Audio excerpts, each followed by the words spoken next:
Hi guys, welcome to easy physics. तो कैसे हैं आप? आशा करता हूँ आप सब लोग बहुत अच्छे होंगे, घर बैठ के बहुत अच्छे से पढ़ाई वगैरह कर रहे होंगे।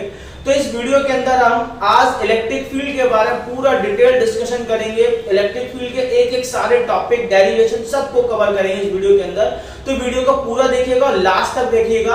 आपको देखने के बाद बहुत मजा आएगा, वीडियो बहुत अच्छे से आपको सब कुछ क्लियर हो जाएगा। तो बिना किसी देरी के वीडियो को स्टार्ट करते हैं। चलिए, तो सबसे पहला टॉपिक है हमारा इलेक्ट्रिक फील्ड। अब इलेक्ट्रिक फील्ड होता क्या है? आप मानिए आप इस रूम के अंदर बैठे हैं, जिस रूम में आप बैठे हो उस रूम में बैठ के आप वीडियो देख रहे हैं। तो अगर आप वीडियो देख रहे हैं तो आपके आसपास जिस रूम में आप बैठे हैं उस रूम में आपका क्या बन जाएगा? फील्ड बन जाएगा। अब जब वीडियो आप देख रहे हैं और बाहर से कोई व्यक्ति रूम को क्या करता है? हिट करता है, रूम को खटखटाता है, तो आप क्या करोगे? उस वीडियो को वहां पे पॉज करोगे, बाहर जाओगे। तो क्या किया उस व्यक्ति ने? उस व्यक्ति ने डिस्टरबेंस क्रिएट कर दिया आपके साथ। क्योंकि आप बैठ के पढ़ रहे थे। उस व्यक्ति ने जो डिस्टरबेंस क्रिएट किया, उस डिस्टरबेंस को हम बोलेंगे इलेक्ट्रिक फील्ड। आपको एग्जांपल से तो बहुत अच्छे से समझ में आ गया होगा, मैं ऐसी उम्मीद करता हूं। अब एक बात अपनी फिजिक्स की लैंग्वेज में समझाना चाहता हूं। अब क्या है, अगर आप जिस रूम में बैठे हैं उस रूम में आपने अपना जो एनवायरनमेंट क्रिएट किया है, वो आप अकेले थे उस रूम में, तो आपको बोला गया सोर्स चार्ज। क्योंकि आपने अपना पूरा एनवायरनमेंट उस रूम के अंदर क्रिएट कर दिया, आप हो गए सोर्स चार्ज। अगर कोई व्यक्ति बाहर से रूम में आ रहा है, क्योंकि अननोन है, अगर जानकार होता तो सीधा डायरेक्ट रूम में आता, और अननोन व्यक्ति तो गेट पे खड़ा है, पूछ रहा है आपसे। तो जब बाहर का व्यक्ति अननोन है, जब रूम में आ रहा है, तो उस व्यक्ति को नाम दिया टेस्ट चार्ज। अब उस टेस्ट चार्ज ने क्या किया? सोर्स को तो डिस्टर्ब किया। उस सोर्स को डिस्टर्ब किसने किया? टेस्ट ने किया। जो फोर्स लगा के सोर्स को डिस्टर्ब किया, तो उस पूरी प्रोसेस को इलेक्ट्रिक फील्ड का नाम दे दिया। अब बात करते हैं इलेक्ट्रिक फील्ड इंटेंसिटी क्या होता है। उस इलेक्ट्रिक फील्ड को हमने भी थ्योरी फॉर्म में पढ़ा। अगर हम इसको फॉर्मूले की फॉर्म में पढ़ लें तो इसका नाम इलेक्ट्रिक फील्ड इंटेंसिटी बन जाएगा। क्या समझे बात? अब उस सोर्स ने क्या किया? उस सोर्स को क्या किया? टेस्ट ने डिस्टर्ब किया। क्या करके? फोर्स लगा के। अब आप जानते हैं दो चार्जेस के बीच में कौन सा फोर्स लगता है? कूलम्ब लॉ लगता है। आप सोर्स चार्ज है तो मैं बोलता हूं सोर्स चार्ज को मैंने नाम दिया कैपिटल क्यू, और जो टेस्ट बाहर से आपको डिस्टर्ब कर रहा है मैंने उसको नाम दिया Q not, small Q not. अब जब स्मॉल क्यू नॉट आप पे क्या लगाएगा? कैपिटल क्यू पर फोर्स लगाएगा, तो कौन सा फोर्स लगाएगा? कूलम्ब लॉ लगाएगा। अब डिस्टर्ब कर रहा है तो बाहर वाला व्यक्ति डिस्टर्ब कर रहा है ना, फोर्स आप पे लगा के, तो उसका फोर्स ऊपर लिखा जाएगा, और उसके चार्ज से जब डिवाइड कर दिया जाएगा तो वो हमारा क्या बन जाएगा? इलेक्ट्रिक फील्ड इंटेंसिटी बन जाएगा। तो फॉर्मूला क्या बना? E = F upon Q not. I hope formula आपको अच्छे से क्लियर हो गया होगा। अब बात करते हैं सर इलेक्ट्रिक फील्ड हमारा या इलेक्ट्रिक फील्ड इंटेंसिटी हमारा स्केलर क्वांटिटी होता है या वेक्टर क्वांटिटी होता है? अब आपको पता है इलेक्ट्रिक फील्ड के अंदर क्या क्या आ रहा है फॉर्मूले में? फोर्स आ रहा है, चार्ज आ रहा है। चार्ज हम जानते हैं स्केलर क्वांटिटी होता है, फोर्स हमको पता है वेक्टर क्वांटिटी होता है। अगर एक वेक्टर है और एक हमारा स्केलर है तो पूरी यूनिट क्या बन जाएगी? हमारी वेक्टर बन जाएगी। क्लियर है बात? जैसे अगर मैं बोलूं अगर ऊपर वाला माइनस और नीचे वाला पॉजिटिव है, अगर पॉजिटिव नेगेटिव को डिवाइड करेगा तो आंसर नेगेटिव में आएगा। तो ऐसे ही ये है, ऊपर वाला अगर हमारा वेक्टर है, नीचे वाला अगर हमारा स्केलर है, तो आंसर हमारा टोटल वेक्टर बोल दिया जाएगा। तो क्या समझे? इलेक्ट्रिक फील्ड हमारा क्या हो गया? एक वेक्टर क्वांटिटी हो गया। अब बात करते हैं सर इलेक्ट्रिक फील्ड की एसआई यूनिट क्या होती है। इलेक्ट्रिक फील्ड की एसआई यूनिट हमारी होती है न्यूटन पर कूलम्ब। क्यों? क्योंकि हमारा फोर्स की यूनिट न्यूटन होती है, चार्ज की यूनिट कूलम्ब होती है। जब न्यूटन को कूलम्ब से डिवाइड करेंगे तो न्यूटन पर कूलम्ब बोला जाएगा। क्या सर हमारे इलेक्ट्रिक फील्ड की कोई और दूसरी यूनिट भी होती है? हाँ जी, इलेक्ट्रिक फील्ड की एक दूसरी यूनिट होती है, उसका नाम होता है वोल्ट पर मीटर। ये आपको चैप्टर नंबर 2 में पढ़ने को मिलेगी इलेक्ट्रिक पोटेंशियल के अंदर। और इस वोल्ट पर मीटर को एक दूसरा नाम दिया जाएगा इलेक्ट्रिक पोटेंशियल में, इलेक्ट्रिक ग्रेडियंट के नाम से जाना जाएगा। तो आपको अभी दोनों यूनिट याद रखनी है, पेपर में कैसे भी ऑप्शन देके कंफ्यूज किया जा सकता है। अब आगे बात करते हैं electric field due to point charges क्या होता है। बात करते हैं electric field due to point charges क्या होता है। अब इलेक्ट्रिक फील्ड का फॉर्मूला क्या बताया था मैंने? E = F अपॉन में Q नॉट बताया, यही बताया था मैंने। Q नॉट हमारा क्या होता है? Q नॉट हमारा होता है टेस्ट चार्ज। ठीक है, Q नॉट होता है टेस्ट चार्ज। F हमारा क्या होता है, कूलम्ब्स फोर्स, F हमारा हो गया कूलम्ब्स फोर्स, और E हमारा हो गया इलेक्ट्रिक फील्ड। क्लियर है बात, E हमारा हो गया इलेक्ट्रिक फील्ड। अब क्या करेंगे आप, यहाँ पे कूलम्ब्स फोर्स होता है, मैंने क्या बोला, जो हमारा फोर्स लग रहा है एक सोर्स चार्ज और टेस्ट चार्ज के बीच में लग रहा है। सोर्स चार्ज को हमने क्या माना था, कैपिटल Q माना था सोर्स चार्ज को। अब क्या कर दीजिए, सोर्स चार्ज और टेस्ट चार्ज के बीच में कूलम्ब्स फोर्स का फॉर्मूला क्या लगेगा, F equal to 1/4 pi epsilon nought. अब ये दोनों चार्ज कौन से, Q नॉट और Q हो जाएगा, तो होगा capital Q into Q nought divide में R स्क्वायर। ये हमारा क्या होगा, कूलम्ब्स का फोर्स बन गया टेस्ट चार्ज और सोर्स चार्ज के बीच में। अब इस फोर्स की वैल्यू उठा के इस फॉर्मूले में पुट कर दीजिए। जैसे ही आप इस फॉर्मूले में पुट करोगे तो फॉर्मूला क्या बनेगा, E equal to 1/4 pi epsilon nought capital Q into Q nought divide में R स्क्वायर। यही बना। अब ये तो फोर्स की वैल्यू हो गई। अब नीचे फोर्स में नीचे डिवाइड में क्या हो रहा है, Q नॉट हो रहा है, तो Q नॉट डिवाइड हो रहा है तो क्या होगा, मल्टीप्लाई हो जाएगा Q नॉट के साथ में। Q नॉट से Q नॉट कट गया तो इलेक्ट्रिक फील्ड की वैल्यू क्या आई, E equal to 1/4 pi epsilon nought capital Q upon में R स्क्वायर। आई होप बात समझ में आ गई होगी। Electric field due to point charge हमारा ये हो गया। तो यहां से आपको क्या बात समझ में आई, 1/4 पाई एप्सिलॉन नॉट, ये हमारा क्या कांस्टेंट वैल्यू है, जिसकी वैल्यू कितनी होती है, 9 इंटू 10 की पावर 9 होती है।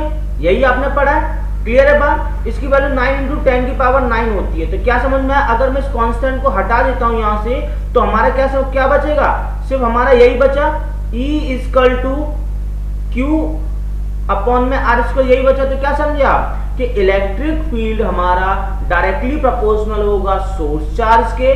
दूसरी कंडीशन आया हमारा, इलेक्ट्रिक फील्ड हमारा क्या होगा, इनवर्सली प्रोपोर्शनल होगा हमारे जो सोर्स चार्ज टेस्ट चार्ज के बीच की डिस्टेंस के। अब बात आपको समझ में आ गई होगी। अब इन दोनों पे कभी कभी पेपर में क्या पूछता है, ग्राफ पूछता है। बताइए इलेक्ट्रिक फील्ड सोर्स चार्ज पे जो ग्राफ होता है वो कैसे बनता है, वो देख लीजिए। अभी हमने देख लिया है पहली कंडीशन क्या है, इलेक्ट्रिक फील्ड डायरेक्टली प्रोपोर्शनल है सोर्स चार्ज का, तो ग्राफ क्या बनेगा, डायरेक्टली प्रोपोर्शनल है, तो ग्राफ हमारा क्या होगा, सोर्स चार्ज और इलेक्ट्रिक फील्ड का एक स्ट्रेट लाइन ग्राफ आ जाएगा। दूसरी कंडीशन क्या थी हमारी, दूसरी कंडीशन थी इलेक्ट्रिक फील्ड हमारा क्या है, इनवर्सली प्रोपोर्शनल है सोर्स चार्ज और टेस्ट चार्ज के बीच के डिस्टेंस के स्क्वायर के। तो इनका ग्राफ कैसा बनेगा, अगर इलेक्ट्रिक फील्ड आप यहां लेते हो, अगर 1 में R स्क्वायर यहां लेते हो, तो ग्राफ बनेगा हमारा इस तरीके से। क्लियर है बात। तो ये ग्राफ आपसे पूछ लिए जाएंगे। तो electric field due to point charge आपको क्लियर हो गया होगा। आई होप आपको बहुत अच्छे समझ में आ गया होगा electric field due to point charges. अब बढ़ते हैं रिप्रेजेंटेशन ऑफ इलेक्ट्रिक फील्ड क्या होता है। चलिए जी, अब बात करते हैं रिप्रेजेंटेशन ऑफ इलेक्ट्रिक फील्ड क्या होता है। अगर हमने माना था, हमने अभी क्या पढ़ा था आगे, हमने अभी लास्ट वीडियो के अंदर कूलम्ब्स लॉ पढ़ लिया था। कूलम्ब्स में क्या किए थे, जो चार्जेस को क्या माना था, पॉइंट चार्ज ट्रीट किया था कूलम्ब्स ने। अब हम उसी कंडीशन में, जब अगर चार्जेस हमारे पॉइंट चार्ज होंगे तो उनसे बनने वाला इलेक्ट्रिक फील्ड क्या होगा। चार्जेस हमारे कितने टाइप्स के होते हैं, दो टाइप्स के होते हैं, एक पॉजिटिव और एक नेगेटिव, दो तरीके के चार्ज हैं। तो इनसे बनने वाला इलेक्ट्रिक फील्ड कैसा होगा। तो अब जानते हैं, मैंने अभी आपको electric field due to point charge में क्या बताया था। पहली कंडीशन थी कि वो डायरेक्टली प्रोपोर्शनल होगा सोर्स चार्ज के। दूसरी कंडीशन थी जो इलेक्ट्रिक फील्ड होगा वो क्या होगा, इनवर्सली प्रोपोर्शनल होगा उनके बीच की स्क्वायर के डिस्टेंस के। तो क्या समझ में आया, अगर इलेक्ट्रिक फील्ड ज्यादा होगा तो डिस्टेंस क्या होगी, उतनी ही कम होगी। मतलब क्या, दूरी पे जाते जाते इलेक्ट्रिक फील्ड क्या हुआ, घट जाएगा, और पास में आते आते क्या हुआ, इलेक्ट्रिक फील्ड बढ़ जाएगा। क्लियर है बात। अगर डिस्टेंस घटेगी तो इलेक्ट्रिक फील्ड बढ़ेगा, अगर डिस्टेंस बढ़ेगी तो इलेक्ट्रिक फील्ड घटेगा। तो यही फॉर्मूला अब हमें क्या करना है, यहाँ पे अप्लाई करना है। अब इधर देखिए आप, positive charges electric field line कैसे बनेंगी। अब जब डिस्टेंस पास में होगी तो इलेक्ट्रिक फील्ड क्या होगा, बड़ा बनेगा। इस तरीके से इलेक्ट्रिक फील्ड बनेगा यहाँ पे, इस तरीके से। आई होप बात आपको समझ में आ रही होगी। अब ये एरो बनाने का भी बहुत बड़ा लॉजिक है। अगर ये एरो बड़े बन रहे हैं तो मतलब क्या है कि इलेक्ट्रिक फील्ड की स्ट्रेंथ यहाँ पे क्या है, इस पॉइंट के चार्ज के पास क्या काफी ज्यादा है। अगर जैसे जैसे डिस्टेंस बढ़ेगी ये एरो क्या होंगे, छोटे होते चले जाएंगे। इस तरीके से एरो क्या होगा, छोटा होता हुआ चला जाएगा। आई होप बात आपको यहाँ पे समझ में आ गई होगी। यहाँ पे एरो क्या होंगे, छोटे होते हुए चले जाएंगे। बात आपको समझ में आ गई होगी बहुत अच्छे से। अब नेगेटिव के लिए सेम क्या होगा, अगर डिस्टेंस पास में होगी तो इलेक्ट्रिक फील्ड क्या होगा, काफी बड़ा होगा। इस तरीके से जब इलेक्ट्रिक फील्ड काफी बड़ा होगा, आप कैसे चेक करेंगे, उनके एरो से चेक करेंगे। अगर एरो बड़े बने हैं तो उसके आसपास में फील्ड काफी स्ट्रॉन्ग है। अगर एरो छोटे बन रहे हैं तो पता चल रहा है कि फील्ड की स्ट्रेंथ क्या हो रही है, दूर जाते जाते क्या हो रही है, घटती हुई चली जा रही है। बात आपको समझ में आ गई होगी रिप्रेजेंटेशन ऑफ इलेक्ट्रिक फील्ड। ये 2 पॉइंट चार्जेस के लिए रिप्रेजेंटेशन हमने देखा, एक पॉजिटिव के लिए और एक नेगेटिव के लिए। अब बात करते हैं, अगर सर हमारे लिए दोनों पॉजिटिव चार्ज के लिए रिप्रेजेंटेशन आ जाए, मतलब क्या, सेम चार्जेस के लिए आ जाए, तो इलेक्ट्रिक फील्ड किस तरीके से हमारा बन के सामने आएगा। अब वो देख लीजिए, अगर दो सेम चार्जेस होते हैं, इस तरीके से यहाँ पे बना लेता हूं, अगर एक पॉजिटिव चार्ज ये है और एक पॉजिटिव चार्ज ये है। अब आपको बात ये याद रखनी है, पॉजिटिव से हमेशा इलेक्ट्रिक फील्ड लाइन निकलती हैं, तो क्या होंगी, इस तरीके से दूर चली जाएंगी। दोनों क्या है, सेम चार्जेस हैं, तो इलेक्ट्रिक फील्ड लाइन क्या होंगे, इस तरीके से दूर चली जाएंगी। ये बात आपको बहुत अच्छे से याद रखनी है। और एरो बनाना नहीं भूलें। एरो क्या बताएंगे, हमें डायरेक्शन बताएंगे कि इलेक्ट्रिक फील्ड जा किधर रहा है। ये हो गया हमारा, इस तरीके से हमारा क्या होगा, ये बताएंगे कि हमारे जो अगर सेम चार्जेस आ जाते हैं तो उनके लिए इलेक्ट्रिक फील्ड लाइंस कैसी बनेंगी। क्लियर है बात। ये हमारा हो गया सेम चार्जेस के लिए इलेक्ट्रिक फील्ड लाइन। ये पॉजिटिव के लिए है। अगर नेगेटिव के लिए पूछेगा तो यहाँ बीच में जब पॉजिटिव हट जाएगा तो क्या आ जाएगा, नेगेटिव आ जाएगा। बात समझ में आ गई होगी। क्लियर है बात। चलिए, अगर सर अपोजिट के लिए पूछ रहे तो इलेक्ट्रिक फील्ड लाइंस हमारी कैसे बनेंगी। अगर अपोजिट के लिए पूछ रहे, सपोज अगर एक नेगेटिव दे दे और एक पॉजिटिव दे दे, इसके लिए कैसे बनेंगे। हमने क्या देखा अभी, पॉजिटिव से इलेक्ट्रिक फील्ड लाइंस क्या होंगी, निकलेंगी, मतलब पॉजिटिव से स्टार्ट होंगी और नेगेटिव पे क्या करेंगी, एंड करेंगी। क्लियर है बात। इलेक्ट्रिक फील्ड लाइन पॉजिटिव से स्टार्ट होंगी और नेगेटिव से एंड करेंगी। ये बात आपको याद रखनी है। चलिए जी, बनाते हैं अब इसका फिगर। अब पॉजिटिव से निकलेंगी तो मतलब क्या, सर पॉजिटिव से इस तरीके निकलेंगी और नेगेटिव पे क्या करेंगे, एंड करेंगी। तो पॉजिटिव से निकली, नेगेटिव पे चली गई, पॉजिटिव से निकली, नेगेटिव पे एंड हो गई, पॉजिटिव से निकली, नेगेटिव पे एंड हो गई। ये बात समझ में आ रही होगी। तो अब नेगेटिव पे क्या होंगी, एंड होंगी, मतलब नेगेटिव की साइड आएंगी लाइन है। इस तरीके से बना दूं फिगर। बात समझ में आ गई होगी आपको। बात आई होप बहुत अच्छे से क्लियर होती हुई चल रही होगी। अब बात करते हैं यहाँ पे, इस तरीके से देखिए, अगर अभी हमने पॉजिटिव के पीछे बना, मतलब पॉजिटिव से क्या होंगी, निकलेंगी। तो ये हमारा क्या बन गया, एक मिनट, पॉजिटिव से निकलेगी ना लाइन, तो पॉजिटिव से निकलते हुए एरो बना दीजिए। बात आपको बहुत अच्छे से क्लियर हो गई होगी। आई होप, मैं ऐसी आशा करता हूँ। चलिए, तो ये हमारा हो गया। अगर अपोजिट चार्जेस के लिए अगर इलेक्ट्रिक फील्ड लाइंस ड्रॉ करवाए तो इस तरीके से करेंगे। अगर सेम चार्जेस के लिए अगर ड्रॉ करवाए तो मैंने आपको पीछे दिखा दिया। आई होप बात समझ में आ गई होगी। रिप्रेजेंटेशन ऑफ इलेक्ट्रिक फील्ड भी आपको बहुत अच्छे से क्लियर हो गया। अब बढ़ते हैं आगे, electric field lines of force क्या होती हैं। अभी हमने पढ़ा था कि इलेक्ट्रिक फील्ड पढ़ लिया था, है ना। अभी हमने सबसे पहला टॉपिक इलेक्ट्रिक फील्ड डिस्कस किया था, उसमें सोर्स चा, टेस्ट चा डिस्कस किया था। अब जब जो रूम में जो आपने एनवायरनमेंट क्रिएट किया उसको हम रिप्रेजेंट करेंगे, उस रिप्रेजेंट को नाम दिया है electric field line of force. Electric field line of force सबसे पहले किस साइंटिस्ट ने डिस्कवर किया, उस साइंटिस्ट का नाम है फैराडे। क्लियर है बात। फैराडे ने इलेक्ट्रिक लाइंस को या इलेक्ट्रिक फील्ड लाइंस को नाम दे दिया इलेक्ट्रिक लाइन ऑफ फोर्स। तो बात करते हैं इलेक्ट्रिक लाइन ऑफ फोर्स क्या होते हैं, कैसे होते हैं। अब इलेक्ट्रिक, अब आपने जाना है कि कूलॉम्स लॉ के अंदर चार्जेस पॉइंट चार्ज कंसीडर किए जाते हैं। अब पॉइंट चार्ज कंसीडर किए जाते हैं तो मान लीजिए हमारे पास एक पॉइंट चार्ज है, वो पॉजिटिव पॉइंट चार्ज है। अगर कभी भी पॉजिटिव पॉइंट चार्ज लिया जाएगा तो इलेक्ट्रिक फील्ड लाइंस हमेशा क्या होंगी, उससे निकलेंगी। ये बात आपको याद रखनी है। मतलब क्या होगा, रेडियली आउटवर्ड जाएंगी। ठीक है, रेडियली आउटवर्ड जाएंगी। अगर पॉइंट चार्ज नेगेटिव है तो electric field line radially inward आएंगी। क्लियर है बात। अब ये सर वेक्टर, ये जो साइन बन रहे हैं एरो, ये बड़े छोटे बन रहे हैं। क्या ये बड़े छोटे हमारे कुछ लॉजिक बता रहे हैं? हाँ जी, बहुत बड़ा लॉजिक बता रहे हैं। अगर आप electric field due to point charges का फॉर्मूला देख रहे हैं, उसमें फॉर्मूले में E = 1/4 pi epsilon nought capital Q upon में r² आ रहा है। अगर मैं बात करूं 1/4 पाई एप्सिलॉन नॉट, ये तो कांस्टेंट क्वांटिटी है, इसकी वैल्यू होती है 9 × 10⁹ अगर मैं इस कांस्टेंट क्वांटिटी को हटा देता हूं तो फॉर्मूला क्या बनता है, E = कैपिटल Q अपॉन में r²। इस कैपिटल Q को हम सोर्स चार्ज बोलते हैं, मैंने बता दिया है। अब ये r² क्या है, डिस्टेंस है टेस्ट चार्ज और सोर्स चार्ज के बीच की। अब आपको समझ में आया इलेक्ट्रिक फील्ड किन किन चीजों पर डिपेंड कर रहा है, एक सोर्स चार्ज पर डिपेंड कर रहा है और एक डिस्टेंस पर डिपेंड कर रहा है। अगर डिस्टेंस ज्यादा होगी तो इलेक्ट्रिक फील्ड उतना ही कम होगा, अगर इलेक्ट्रिक फील्ड ज्यादा होगा तो डिस्टेंस उतनी ही कम होगी। क्या समझे, जब पॉइंट चार्ज अगर आप पॉजिटिव लेते हो तो उसके आसपास इलेक्ट्रिक फील्ड लाइन काफी स्ट्रांग होंगी और दूर होंगी तो इलेक्ट्रिक फील्ड लाइंस क्या होंगी, घटती जाएंगी। इसीलिए अगर पास होंगी तो एरो की स्ट्रेंथ काफी बड़ी होगी, अगर दूर होंगी तो एरो की स्ट्रेंथ काफी क्या होगी, अगर पास होंगी तो एरो की स्ट्रेंथ बड़ी होगी, अगर दूर होंगी तो एरो की स्ट्रेंथ क्या होगी, काफी छोटी होगी। आई होप बात आपको बहुत अच्छे से समझ में आ गई होगी। अब बात करते हैं आगे इलेक्ट्रिक डायपोल क्या होते हैं। इलेक्ट्रिक डायपोल क्या होते हैं, हमारे पास दो चार्जेस या पॉजिटिव इन नेचर या अपोजिट इन नेचर। अब आप जानते हैं इलेक्ट्रिक डायपोल आ गया, डायपोल, डायपोल का मतलब क्या होता है। अब बात करते हैं इलेक्ट्रिक डायपोल।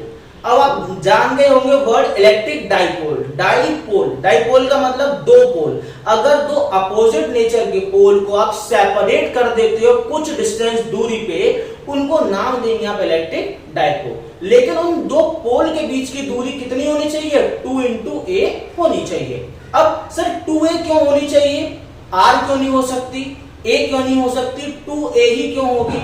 आप जानते हैं हमारे पास जो चार्जेस होते हैं पॉइंट चार्ज होते हैं, अगर पॉइंट चार्ज मानोगे उनके आसपास अगर स्फीयर कंसीडर करोगे तो स्फीयर से सेंटर के बीच की रेडियस r और इस सेंटर के बीच की रेडियस r, तो टोटल रेडियस मिला के कितनी हो जाएगी, 2r। तो वहीं पे हमने क्या माना है, 2a माना है। अगर पहले सेंटर की रेडियस a होती है, दूसरे की अगर a होगी तो टोटल क्या हो जाएगी, 2a हो जाएगी। आई होप बात बहुत अच्छे से समझ में आ गई होगी। अब बात करते हैं इलेक्ट्रिक डायपोल मूवमेंट क्या होता है। अब जो हमने थ्योरी बात करी इलेक्ट्रिक डायपोल की, अगर उसका हम फॉर्मूला बना देते हैं तो वो क्या बन जाएगा, इलेक्ट्रिक डायपोल मूवमेंट बन जाएगा। इलेक्ट्रिक डायपोल मूवमेंट क्या बनता है, अगर हमारे पास ये दोनों पॉइंट चार्ज आपने माने, एक पॉजिटिव अगर एक नेगेटिव माना है, इन दोनों का कोई भी एक चार्ज लीजिए, उसको मल्टीप्लाई कर दीजिए दोनों के बीच की डिस्टेंस से, तो जो फॉर्मूला बना उसको नाम देंगे इलेक्ट्रिक डायपोल मूवमेंट। तो electric dipole movement it is represented by P, हम उसको P से रिप्रेजेंट करते हैं। तो क्या होगा, P = Q × 2a। अब इसकी ऐसा यूनिट क्या होती है, चार्ज की यूनिट होती है कूलम और 2 × a है मतलब डिस्टेंस है, तो हमारी डिस्टेंस यूनिट क्या होती है, मीटर। तो हमारी ऐसा यूनिट क्या बनी, कूलम मीटर बन गई। आई होप बात आपको बहुत अच्छे से क्लियर हो गई होगी। बढ़ते हैं अपने नेक्स्ट टॉपिक की तरफ। अगला टॉपिक है electric field due to axial line. बढ़ते हैं अपने नेक्स्ट टॉपिक की तरफ, electric field due to axial line. अब क्या होता है electric field due to axial line, axial. अब इलेक्ट्रिक फील्ड की बात की जाए ड्यू टू एक्सियल लाइन, इसमें क्या होगा, दो चार्जेस हैं हमारे पास, दो चार्जेस हैं, एक अपोजिट एक नेगेटिव चार्ज हो गया, एक हमारे पास पॉजिटिव चार्ज हो गया। थोड़ा बड़ा सा फिगर बना देता हूं, एक नेगेटिव चार्ज है और एक पॉजिटिव चार्ज है। दो इक्वल चार्ज हैं लेकिन अपोजिट इन नेचर के हैं, दोनों का फोर्स एक दूसरे पे लगेगा, पॉजिटिव वाला फोर्स नेगेटिव पे लगाएगा, नेगेटिव वाला फोर्स पॉजिटिव पे लगाएगा। अभी हमने पीछे पढ़ा है इलेक्ट्रिक फील्ड लाइंस के अंदर कि हमने क्या देखा है, पॉजिटिव से हमेशा इलेक्ट्रिक फील्ड लाइंस क्या होती हैं, निकलती हैं। अभी अब दो चार्जेस को सेपरेट किससे करोगे, डाइपोल बन गए, दो पोल बन गए, तो इनके बीच की डिस्टेंस क्या होगी, 2a, मतलब डाइपोल का काम करके 2a हो गई इनके बीच की डिस्टेंस। ये 2a क्यों होती है मैंने आपको पीछे समझा दिया है। अब इलेक्ट्रिक फील्ड एक्सियल लाइन पे निकालना है, तो एक्सियल लाइन का मतलब क्या होता है, जिस लाइन पर डाइपोल रखा है उसी लाइन पे हमें क्या करना है, इलेक्ट्रिक फील्ड निकालना है। अब पॉजिटिव से हमेशा इलेक्ट्रिक फील्ड लाइन निकलती है, तो पॉजिटिव की मान लीजिए कहीं दूर यहाँ निकल गई, ठीक है, ई पॉजिटिव की इलेक्ट्रिक फील्ड लाइन ये निकल गई। नेगेटिव के पास इलेक्ट्रिक फील्ड लाइन आती है, मैंने बोला नेगेटिव के पास आ गई, यहाँ बोल दिया ई नेगेटिव। अब इन दोनों के बीच का कोई ना कोई सेंटर होगा इलेक्ट्रिक फील्ड का, हमने बोल दिया उस पॉइंट को ओ, और ऐसे ही -q और +q के बीच का एक सेंटर होगा, इन दोनों के बीच की डिस्टेंस को, इन दोनों के बीच के सेंटर को बोल दिया ओ। अब इन डाइपोल के बीच के सेंटर O है और इन इलेक्ट्रिक फील्ड के सेंटर O है, तो इन दोनों के बीच की जो डिस्टेंस होगी उसको नाम दिया हमने R। क्लियर है बात? इन दोनों के बीच की डिस्टेंस को नाम दिया हमने R। बात समझ में आ गई होगी। अब ये 2a डिस्टेंस है -q से +q के बीच में, अगर सेंटर O बन जाता है तो दोनों डिस्टेंस a में टूट जाएंगी, आधी आधी हो जाएंगी। बात समझ में आ गई होगी। चलिए जी, अब इलेक्ट्रिक फील्ड का फॉर्मूला लिखते हैं पॉजिटिव के लिए और नेगेटिव के लिए। तो इलेक्ट्रिक फील्ड E पॉजिटिव क्या बनेगा? इलेक्ट्रिक फील्ड का फॉर्मूला होता है E = 1/4πε0 q अपॉन में r²। अब ये q कौन सा जाएगा? पॉजिटिव q अपॉन में r²। अब r क्या होगा? अब अगर यहाँ एक्सिस ड्रॉ करते हो, मैं पेन चेंज करके आपको दिखा दूं। अगर आप यहाँ पे एक्सिस ड्रॉ करते हो, अगर यहाँ इस जगह आप एक्सिस ड्रॉ करते हो, आपको रेड पेन दिख नहीं रहा होगा, येलो ले लेता हूँ। अगर आप यहाँ पे इस तरीके से एक्सिस ड्रॉ करते हो, अगर एक्सिस ड्रॉ करोगे तो इस साइड क्या होता है? Positive x axis. तो हमारी डिस्टेंस क्या होगी? पॉजिटिव होगी, मतलब डिस्टेंस बढ़ेगी या घटेगी? डिस्टेंस हमारी बढ़ेगी, बढ़ेगी या घटेगी? बताइए, डिस्टेंस बढ़ेगी या घटेगी? अब आइए बात आपको समझ में आ गई होगी। ये r है, टोटल डिस्टेंस r है और ये a है। तो क्या हो रहा है? a तो डिस्टेंस हमारी घटती हुई जा रही है ना, a डिस्टेंस क्या हो रही? छोटी होती जा रही है, मतलब यहाँ पे आगे छोटी हो जाएगी मतलब। और r हमारा क्या होगा? बढ़ेगा। तो हमारी डिस्टेंस होगी r में से a को घटा देंगे और इसका स्क्वायर कर देंगे। बात अगर नहीं समझ में आई, मैं दोबारा बता रहा हूं। अगर मेरा इलेक्ट्रिक फील्ड E पॉजिटिव वाला बढ़ रहा है तो O से अगर मैं इस E की साइड जाऊंगा तो मेरा R डिस्टेंस क्या हो रही? बढ़ती जा रही है, लेकिन A का रेशियो क्या हो रहा है? A छोटा होता चला जाएगा। क्लियर है बात? आई होप बात क्लियर हो गई होगी आपको। तो इसकी वजह डिस्टेंस क्या हुई? r - a का होल स्क्वायर। ये E पॉजिटिव का आ गया। अब हम E नेगेटिव का निकालते हैं, तो E नेगेटिव क्या क्या आएगा? इलेक्ट्रिक फील्ड सेम आ जाएगा, बट क्या होगी? डिस्टेंस चेंज हो जाएगी। 1/4πε0।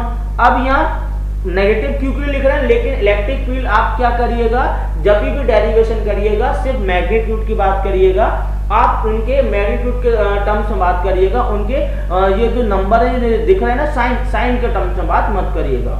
तो E नेगेटिव है, E = 1/4πε0 q अपॉन में। अब डिस्टेंस क्या होगी? r, क्योंकि यहाँ पे r क्या हो रहा है? इस साइड जाएगा, r में से क्या होगा? a जुड़ेगा। अब यहाँ a बढ़ेगा तो r में a जुड़ेगा। क्लियर है बात? तो अगर आपको अब लग रहा होगा क्योंकि सर अब r घटेगी, a बढ़ेगी।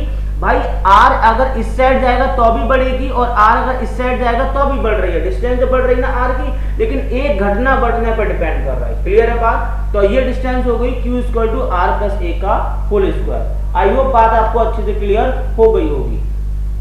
अब क्या करते हैं? ये सेंटर पॉइंट O है, क्या कर दीजिए? ये नेगेटिव वाले Q में से क्या होगा? अभी दोनों के इलेक्ट्रिक फील्ड आ गए, जब दोनों के इलेक्ट्रिक फील्ड आ जाएंगे तो क्या कर दीजिए? इसको नाम दे दीजिए सेकंड इक्वेशन, इसको नाम दे दीजिए फर्स्ट इक्वेशन। अब क्या करिए? सेकंड वाली इक्वेशन में से फर्स्ट वाली को माइनस कर दीजिए। अब यहाँ पे लिख देते हैं सेकंड में से क्या कर दीजिए? फर्स्ट को माइनस कर दीजिए। तो सेकंड में से फर्स्ट को माइनस करोगे तो इलेक्ट्रिक फील्ड का फॉर्मूला क्या आ गया आपको पास? तो आप डायरेक्ट लिख लीजिए इधर 1/4πε0 q अपॉन में r माइनस का a²। सेकंड इक्वेशन यही थी, माइनस कर रहे हैं फर्स्ट वाली को। 1/4πε0 q अपॉन में r + a का होल स्क्वायर। ये इक्वेशन है। यहाँ पे 1/4πε0 q और q दोनों कॉमन दिख रहे हैं, तो बाहर इसको क्या कर दीजिए? निकाल दीजिए एलसीएम के बाहर। तो फॉर्मूला बनेगा 1/4πε0 q बाहर आ गया। अब यहाँ अंदर क्या रह गया? r - a का होल स्क्वायर, यहाँ रह गया माइनस का r + a का होल स्क्वायर। बात आपको आई होप अच्छे से समझ में आ गई होगी। क्लियर है बात यहाँ तक? कोई कंफ्यूजन? अब क्या कर दीजिए? दोनों को यहाँ पे एलसीएम ले लीजिए। दोनों से एलसीएम क्या आएगा? निकल के आएगा हमारे पास 1/4πε0 q का q, एलसीएम लोगे तो क्या आ जाएगा? r - a का होल स्क्वायर, यहाँ आ जाएगा r + a का होल स्क्वायर। तो अब ये एक, अब r - a² इधर आया तो ऊपर क्या रह गया? r + a का होल स्क्वायर। यहाँ जब ये निकल जाएगा तो यहाँ क्या रह जाएगा? r - a का होल स्क्वायर। आई होप बात समझ में आ गई। नीचे क्या दिख रहा है? a - b और a + b, तो क्या होता है? a² - b²। अब होल स्क्वायर हो रहा है तो क्या होगा? a² - b² का होल स्क्वायर। मैं यहाँ लिख के समझाता हूँ। तो क्या समझ में आया? 1/4πε0 क्यू तो क्यू था ही, यहाँ क्या निकल के आया था हमारे पास r माइनस ए का होल स्क्वायर था और यहाँ था r प्लस ए का होल स्क्वायर। ऊपर क्या आ रहा था हमारा, ऊपर आ रहा था हमारा r प्लस ए का होल स्क्वायर और यहाँ आ रहा था माइनस के r माइनस ए का होल स्क्वायर, यही आ रहा था निकल के। अब क्या हुआ, नीचे क्या आप जानते हैं a प्लस बी और a माइनस बी का whole square, a plus b a minus b क्या होता है a स्क्वायर माइनस का b स्क्वायर, क्योंकि अब दोनों के ऊपर स्क्वायर हो रहा है तो क्या होगा, टोटल की पावर भी क्या हो जाएगी, स्क्वायर हो जाएगी। बात समझ में आ गई होगी। तो अब यहाँ पे हम क्या लिखते हैं डायरेक्ट r माइनस ए, तो हम क्या लिखते हैं r माइनस ए का होल स्क्वायर, तो r माइनस ए का होल स्क्वायर तो हुआ, लेकिन अंदर भी दोनों का क्या हो जाएगा, स्क्वायर चढ़ जाएगा। तो क्लियर बात मैं यहाँ पे लिख के दिखा रहा हूँ आपको, यहाँ इरेज करके आपको यहाँ साइड से लिख के दिखाता हूँ, 1 मिनट के रुकिएगा। चलिए तो अब क्या हुआ, 1/4πε0 क्यू तो क्यू ऊपर है ही, यहाँ ऊपर अब होल स्क्वायर सॉल्व करोगे तो क्या होगा, r स्क्वायर प्लस का a स्क्वायर प्लस का 2ar, यहाँ माइनस सॉल्व करोगे तो अंदर क्या होगा, r स्क्वायर, ये माइनस अंदर जाएगा तो क्या होगा, माइनस अंदर जाएगा तो माइनस का a स्क्वायर, क्योंकि अगर ऐसे रख लीजिए r स्क्वायर प्लस का a स्क्वायर माइनस का 2ar। क्लियर है, नीचे क्या बचा, नीचे हो गया आपके पास r स्क्वायर माइनस का a स्क्वायर का होल स्क्वायर। बात समझ में आ गई होगी। अब इसे पूरे को सॉल्व करोगे तो क्या होगा, 1/4πε0 क्यू ऊपर मल्टीप्लाई में आ गया, यहाँ क्या बचा, अगर r माइनस अंदर जाएगा तो क्या होगा, ये शुरू का तो ऐसे ही रह जाएगा, प्लस का 2ar, ये माइनस अंदर जाएगा तो क्या बचा, माइनस का r स्क्वायर माइनस का a स्क्वायर प्लस का 2ar, माइनस के स्क्वायर से प्लस का a square minus r square से ये r स्क्वायर कट गया और नीचे डिवाइड में क्या रह गया आपके पास, r स्क्वायर माइनस का a स्क्वायर का होल स्क्वायर, ये रह गया। तो अब आपके पास क्या बचा, यहाँ पे 2ar ये रह गया और प्लस का 2ar ये रहेगा तो क्या बचा, प्लस का 4ar हो गया। तो फॉर्मूला क्या बचा आपके पास, 1/4πε0 मल्टीप्लाई में q ऊपर आ गया 4ar, नीचे रह गया r square minus a square का होल स्क्वायर। अभी आपने पीछे पढ़ा है डाइपोल मोमेंट का फॉर्मूला क्या होता है, p = q × 2a। इसको उस टर्म्स में तोड़ दीजिए, तो जैसे आप उस टर्म्स में तोड़ोगे तो 1/4πε0 q का q मल्टीप्लाई में क्या कर दीजिए, 2a रह गया और मल्टीप्लाई में 2r हो गया, 4ar को तोड़ दिया, यहाँ डिवाइड में रह गया r square minus a square का होल स्क्वायर। अब q × 2a को क्या लिख सकते हैं, डायरेक्ट p लिख दें, यहाँ पे इस पूरे की वैल्यू p लिख दें, तो फॉर्मूला क्या बना, 1/4πε0 p × 2r डिवाइड में आ गया r स्क्वायर माइनस का a स्क्वायर का होल स्क्वायर। अब हमारा फॉर्मूला निकल के सामने आ गया। बात आपको समझ में आ गई होगी। ये हो गया हमारा इलेक्ट्रिक फील्ड किसके लिए, एक्सियल के लिए। एक्सियल के लिए हमारा स्टैंडर्ड फॉर्मूला बोला जाएगा, ये हमारा हो गया स्टैंडर्ड फॉर्मूला, स्टैंडर्ड फॉर्मूला। अब बात करते हैं केस नंबर 1। केस नंबर 1 क्या बोलता है, केस नंबर 1 बोलता है अगर ये r, अगर डायपोल के सेंटर से और इलेक्ट्रिक फील्ड के सेंटर से अगर ये डिस्टेंस बहुत छोटी हो जाती है, मतलब क्या, अगर r हमारा काफी बड़ा हो जाता है a से, तो उस कंडीशन में हमारा a का जो इफेक्ट होगा वो घट जाएगा, a का इफेक्ट घट जाएगा। तो फॉर्मूला क्या बनेगा, हमारा फॉर्मूला बनेगा E = 1/4πε0 p का p × 2r का 2r, नीचे रह जाएगा हमारा क्या हो जाएगा, r स्क्वायर की पावर 2। अब एक r से ये r कट गया तो नीचे क्या रह गया, 2r। तो अगर मैं इसको इरेज कर दूं यहाँ पे तो कितना रह गया मेरा, तो मेरा इलेक्ट्रिक फील्ड का फॉर्मूला जो निकल के आया 2p E = 1/4πε0 2p/r square. I hope बात आपको बहुत अच्छे से, r स्क्वायर नहीं सॉरी r³ आएगा, क्योंकि ऊपर 2 था ना, एक भी तो कटा तो एक तो रह गया यार, तो नीचे हो जाएगा r³। मैं आपको दोबारा बता दूं, r जब ये हटा था हमारा यही तो था, r² की पावर स्क्वायर × r था। अब यहाँ से एक r हटेगा तो एक कट गया तो एक r तो बचा, 2 और एक r और हो गया हमारे पास, तो क्या होगा, r³ बचेगा नीचे। क्लियर है बात, तो नीचे बचा हमारा r³। आई होप बात आपको बहुत अच्छे से क्लियर हो गई होगी electric field due to axial line. बात आपको बहुत अच्छे से क्लियर हो गई होगी, electric field due to axial line समझ गए होंगे। अब बढ़ते हैं अगला topic, electric field due to equatorial line.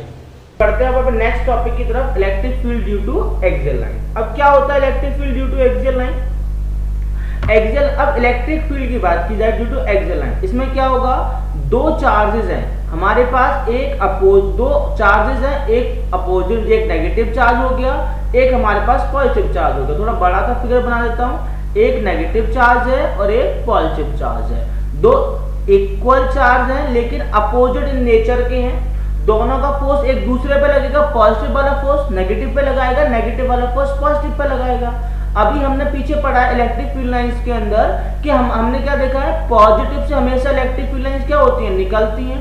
अब दो चार्जेस को सेपरेट किससे करोगे, डाइपोल बन गए, दो पोल बन गए, तो इनके बीच की डिस्टेंस क्या होगी, 2a, मतलब डाइपोल का काम करके 2a हो गई इनके बीच की डिस्टेंस। ये 2a क्यों होती है मैंने आपको पीछे समझा दिया है। अब इलेक्ट्रिक फील्ड एक्सियल लाइन पे निकालना है, तो एक्सियल लाइन का मतलब क्या होता है, जिस लाइन पर डाइपोल रखा है उसी लाइन पे हमें क्या करना है, इलेक्ट्रिक फील्ड निकालना है। अब पॉजिटिव से हमेशा इलेक्ट्रिक फील्ड लाइन निकलती है, तो पॉजिटिव की मान लीजिए कहीं दूर यहां निकल गई, ठीक है, ई पॉजिटिव की इलेक्ट्रिक फील्ड लाइन ये निकल गई। नेगेटिव के पास इलेक्ट्रिक फील्ड लाइन आती है, मैंने बोला नेगेटिव के पास आ गई, यहां बोल दिया ई नेगेटिव। अब इन दोनों के बीच का कोई ना कोई सेंटर होगा इलेक्ट्रिक फील्ड का, हमने बोल दिया उस पॉइंट को O, और ऐसे ही माइनस क्यू और प्लस क्यू के बीच का एक सेंटर होगा, इन दोनों के बीच के डिस्टेंस को, इन दोनों के बीच के सेंटर को बोल दिया O।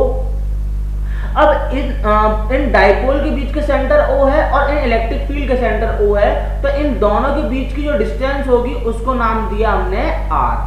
क्लियर है बात, इन दोनों के बीच की डिस्टेंस को नाम दिया हमने R। बात समझ में आ गई होगी। अब ये 2a डिस्टेंस है माइनस क्यू से प्लस क्यू के बीच में, अगर सेंटर O बन जाता है तो दोनों डिस्टेंस a में टूट जाएंगी, आधी आधी हो जाएंगी। बात समझ में आ गई होगी। चलिए जी, अब इलेक्ट्रिक फील्ड का फॉर्मूला लिखते हैं पॉजिटिव के लिए और नेगेटिव के लिए। तो इलेक्ट्रिक फील्ड E पॉजिटिव क्या बनेगा, इलेक्ट्रिक फील्ड का फॉर्मूला होता है E = 1/4 pi epsilon not Q upon में R स्क्वायर। अब ये Q कौन सा जाएगा, पॉजिटिव Q अपॉन में R स्क्वायर। अब R क्या होगा, अब अगर यहाँ एक्सिस ड्रॉ करते हो, मैं पेन चेंज करके आपको दिखा दूं, अगर आप यहाँ पे एक्सिस ड्रॉ करते हो, अगर यहाँ इस जगह आप एक्सिस ड्रॉ करते हो, आपको रेड पेन दिख नहीं रहा होगा, येलो ले लेता हूँ। अगर आप यहाँ पे इस तरीके से एक्सिस ड्रॉ करते हो, अगर एक्सिस ड्रॉ करोगे तो इस साइड क्या होता है, पॉजिटिव एक्स एक्सिस, तो हमारी डिस्टेंस क्या होगी, पॉजिटिव होगी, मतलब डिस्टेंस बढ़ेगी या घटेगी, डिस्टेंस हमारी बढ़ेगी या घटेगी, बताइए, डिस्टेंस बढ़ेगी या घटेगी। अब आइयो बात आपको समझ में आ गई होगी, ये R है, टोटल डिस्टेंस R है और ये A है, तो क्या हो रहा है, A तो डिस्टेंस हमारी घटती हुई जा रही है ना, A डिस्टेंस क्या हो रही है, छोटी होती जा रही है, मतलब यहाँ पे आकर छोटी हो जाएगी मतलब, और R हमारा क्या होगा, बढ़ेगा, तो हमारी डिस्टेंस होगी R में से A को घटा देंगे और इसका स्क्वायर कर देंगे। बात अगर नहीं समझ में आई, मैं दोबारा बता रहा हूं, अगर मेरा इलेक्ट्रिक फील्ड E पॉजिटिव वाला बढ़ रहा है तो O से अगर मैं इस E की साइड जाऊंगा तो मेरा R डिस्टेंस क्या हो रही है, बढ़ती जा रही है, लेकिन A का रेशियो क्या हो रहा है, A छोटा होता चला जाएगा। क्लियर है बात, आई होप बात क्लियर हो गई होगी आपको। तो इसकी वजह डिस्टेंस क्या हुई, R माइनस A का होल स्क्वायर। ये E पॉजिटिव का आ गया। अब हम E नेगेटिव का निकालते हैं, तो E नेगेटिव क्या क्या आएगा, इलेक्ट्रिक फील्ड सेम आ जाएगा, बट क्या होगी, डिस्टेंस चेंज हो जाएगी, 1/4 पाई एप्सिलॉन नॉट। अब यहाँ नेगेटिव क्यू क्यों लिख रहे हैं, लेकिन इलेक्ट्रिक फील्ड आप क्या करिएगा, जब भी डेरिवेशन करिएगा सिर्फ मैग्नीट्यूड की बात करिएगा, आप उनके मैग्नीट्यूड के टर्म्स में बात करिएगा, उनके ये जो नंबर है दिख रहे हैं ना, साइन के टर्म्स में बात मत करिएगा। तो E नेगेटिव है, E = 1/4 pi epsilon not Q upon में। अब डिस्टेंस क्या होगी, R, क्योंकि यहाँ पे R क्या हो रहा है, इस साइड जाएगा, R में से क्या होगा, A जुड़ेगा। अब यहाँ A बढ़ेगा तो R में A जुड़ेगा। क्लियर है बात। तो अगर आपको अब लग रहा होगा क्योंकि सर अब R घटेगी A बढ़ेगी, भाई R अगर इस साइड जाएगा तो भी बढ़ेगी और R अगर इस साइड जाएगा तो भी बढ़ रही है, डिस्टेंस तो बढ़ रही है ना R की, लेकिन A घटना बढ़ने पर डिपेंड कर रहा है। क्लियर है बात। तो ये डिस्टेंस हो गई Q = R + A का होल स्क्वायर। आई होप बात आपको अच्छे से क्लियर हो गई होगी। अब क्या करते हैं, ये सेंटर पॉइंट ओ है, क्या कर दीजिए, ये नेगेटिव वाले क्यू में से क्या होगा, अभी दोनों के इलेक्ट्रिक फील्ड आ गए, जब दोनों के इलेक्ट्रिक फील्ड आ जाएंगे तो क्या कर दीजिए, इसको नाम दे दीजिए सेकंड इक्वेशन, इसको नाम दे दीजिए फर्स्ट इक्वेशन। अब क्या करिए, सेकंड वाली इक्वेशन में से फर्स्ट वाली को माइनस कर दीजिए। अब यहाँ पे लिख देते हैं सेकंड में से क्या कर दीजिए, फर्स्ट को माइनस कर दीजिए। तो सेकंड में से फर्स्ट को माइनस करोगे तो इलेक्ट्रिक फील्ड का फॉर्मूला क्या आ गया आपके पास, तो आप डायरेक्ट लिख लीजिए इधर 1/4 pi epsilon not Q upon में r माइनस का a square, second square equation यही थी, माइनस कर रहे हैं फर्स्ट वाली को 1/4 pi epsilon not Q upon में r प्लस a का होल स्क्वायर, ये इक्वेशन है। यहाँ पे 1/4 pi epsilon not 1/4 pi epsilon not Q और Q दोनों कॉमन दिख रहे हैं, तो बाहर इसको क्या कर दीजिए, निकाल दीजिए एलसीएम के बाहर। तो फॉर्मूला बनेगा 1/4 पाई एप्सिलॉन नॉट Q बाहर आ गया। अब यहाँ अंदर क्या रह गया, r माइनस a का होल स्क्वायर, यहाँ रह गया माइनस का r प्लस a का होल स्क्वायर। बात आपको आई होप अच्छे से समझ में आ गई होगी, क्लियर है बात यहाँ तक, कोई कंफ्यूजन? अब क्या कर दीजिए, दोनों को यहाँ पे एलसीएम ले लीजिए, दोनों से एलसीएम क्या आएगा, निकल के आएगा हमारे पास 1/4 पाई एप्सिलॉन नॉट Q का Q, एलसीएम लोगे तो क्या आ जाएगा, r माइनस a का होल स्क्वायर, यहाँ आ जाएगा r प्लस a का होल स्क्वायर। तो अब ये एक, अब r माइनस a स्क्वायर इधर आया तो ऊपर क्या रह गया, r प्लस a का होल स्क्वायर, यहाँ अब जब ये निकल जाएगा तो यहाँ क्या रह जाएगा, r माइनस a का होल स्क्वायर। आई होप बात समझ में आ गई। नीचे क्या दिख रहा है, a माइनस b और a प्लस b, तो क्या होता है a square minus b square, अब होल स्क्वायर हो रहा है तो क्या होगा, a square minus b square का होल स्क्वायर। मैं यहाँ लिख के समझाता हूँ, तो क्या समझ में आया, 1/4 पाई एप्सिलॉन नॉट Q तो Q था ही, यहाँ क्या निकल के आया था हमारे पास, r माइनस a का होल स्क्वायर था, और यहाँ था r प्लस a का होल स्क्वायर। ऊपर क्या आ रहा था हमारा, ऊपर आ रहा था हमारा r प्लस a का होल स्क्वायर, और यहाँ आ रहा था माइनस के r माइनस a का होल स्क्वायर, यही आ रहा था निकल के। अब क्या हुआ, नीचे क्या आप जानते हैं a प्लस b और a माइनस b का whole square, a plus b a minus b क्या होता है, a स्क्वायर माइनस का b स्क्वायर, क्योंकि अब दोनों के ऊपर स्क्वायर हो रहा है तो क्या होगा, टोटल की पावर भी क्या हो जाएगी, स्क्वायर हो जाएगी। बात समझ में आ गई होगी। तो अब यहाँ पे हम क्या लिखते हैं, डायरेक्ट r माइनस a, तो हम क्या लिखते हैं, r माइनस a का होल स्क्वायर, तो r माइनस a का होल स्क्वायर तो हुआ, लेकिन अंदर भी दोनों का क्या हो जाएगा, स्क्वायर चढ़ जाएगा। तो क्लियर बात मैं यहाँ पे लिख के दिखा रहा हूँ आपको, यहाँ इरेज करके आपको यहाँ साइड से लिख के दिखाता हूँ, 1 मिनट के रुकिएगा। चलिए, तो अब क्या हुआ, 1/4 पाई एप्सिलॉन नॉट Q तो Q ऊपर है ही, यहाँ ऊपर अब होल स्क्वायर सॉल्व करोगे तो क्या होगा, r स्क्वायर प्लस का a स्क्वायर प्लस का 2ar, यहाँ माइनस सॉल्व करोगे तो अंदर क्या होगा, r स्क्वायर, ये माइनस अंदर जाएगा तो क्या होगा, माइनस अंदर जाएगा तो माइनस का a स्क्वायर, क्योंकि अगर ऐसे रख लीजिए r स्क्वायर प्लस का a स्क्वायर माइनस का 2ar, क्लियर है। नीचे क्या बचा, नीचे हो गया आपके पास r स्क्वायर माइनस का a स्क्वायर का होल स्क्वायर। बात समझ में आ गई होगी। अब इसे पूरे को सॉल्व करोगे तो क्या होगा, 1/4 पाई एप्सिलॉन नॉट Q ऊपर मल्टीप्लाई में आ गया, यहाँ क्या बचा, अगर r माइनस अंदर जाएगा तो क्या होगा, ये शुरू का तो ऐसे का ऐसे ही रह जाएगा, प्लस का 2ar, ये माइनस अंदर जाएगा तो क्या बचा, माइनस का r स्क्वायर माइनस का a स्क्वायर प्लस का 2ar, माइनस के स्क्वायर से प्लस का a square minus r square से ये r स्क्वायर कट गया, और नीचे डिवाइड में क्या रह गया आपके पास, r स्क्वायर माइनस का a स्क्वायर का होल स्क्वायर, ये रह गया।